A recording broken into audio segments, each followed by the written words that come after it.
Hi guys, alam nyo ba na kahit medyo mataas yung tax na kinakalta sa atin dito sa Toronto, Canada, everything is worth it. Talagang we are thankful na dito tayo naninirahan sa Toronto, Canada. Kasi alam nyo ba na kapag ikaw ay may anak dito na 12 years old under, di ba ang ganda? Walang bayad, walang pamasahe, free fare dito sa Toronto, Canada. Kahit ang sakyan mo is bus, kahit ang sakyan mo is train, as in unlimited talaga. Kasi ang goal ng gobyerno dito is tanggalin lahat ng sagabal para talaga makapag-aral yung mga bata dito. Talagang libre yung pamasahe sa public transport dito kapag 12 years and under ka. So, di ba? Napakalaking bagay yon dito sa mga naninirahan sa Toronto, Canada. Kahit sabihin na medyo mataas yung tax, pero sabihin ko sa inyo, everything is worth it. Di ba? Libre yung pamasahe. So, kahit saan ka magpunta, kasama ng parents mo, maglilibot kayo. Kasi dito naman sa Toronto, believe me guys, napaka-accessible ng public transport. Tapos, yung mga park, mga libutan, talagang accessible. Kunwari, pupunta ka sa Scotiabank Arena, mag-train ka lang, mag-bus ka lang, mapupuntahan mo na agad yan.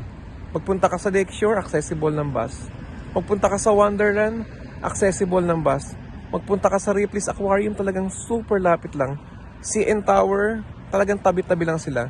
Sabi ko nga, kahit medyo mahal yung tax dito, yung standard, yung way of living dito, maganda pa rin dito sa Toronto, Canada. And one more thing, hindi lang yung sa sa public transport.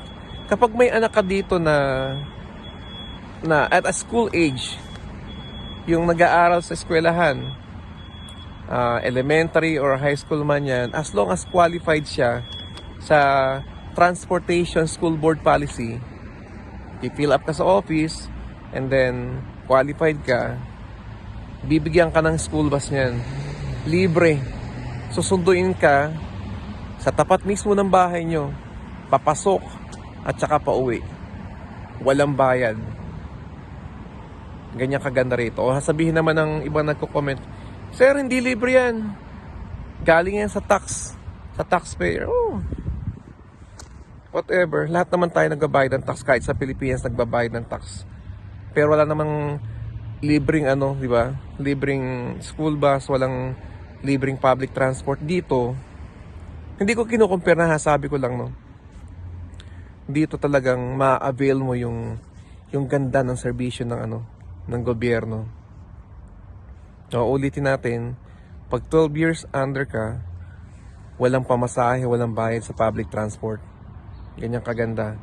And even kung may anak ka na nag-aaral sa eskwelahan, elementary, kinder, high school, as long as they are qualified, may school bus sila na libre.